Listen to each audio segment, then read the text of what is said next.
No niin, tänään on tämmöstä sortsia, että mä kerron parhaimmat haukiuistimet, lipat, kaikki, usikat, jigit, joita mulla on, jotka on parhaimpia haukiin.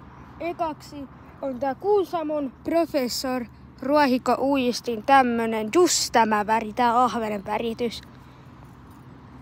Täällä saa isoja haukia Urjalan Pynnäjärveltä.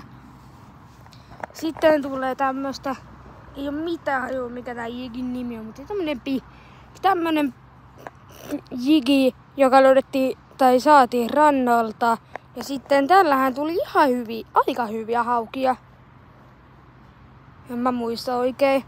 Sitten tulee oliks tää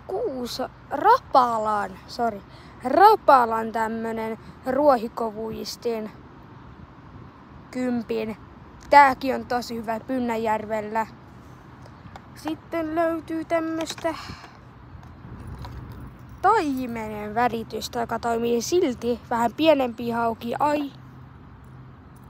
Ei koukku sormeen, ottakaa. No niin. Vähän tämmöstä. Tommosta. Tän väritys. Lukisko mikä tässä olisi? Crocodile Lurelesen Hordrive Ore. Eli joku keräilykappale kai. Niin, tää on ehdottomasti taimenille ja hauille. Ja sitten vähän Vibrax on hyvä. Otetaan tuolta kalapakista tämmönen valkopunainen Vibrax.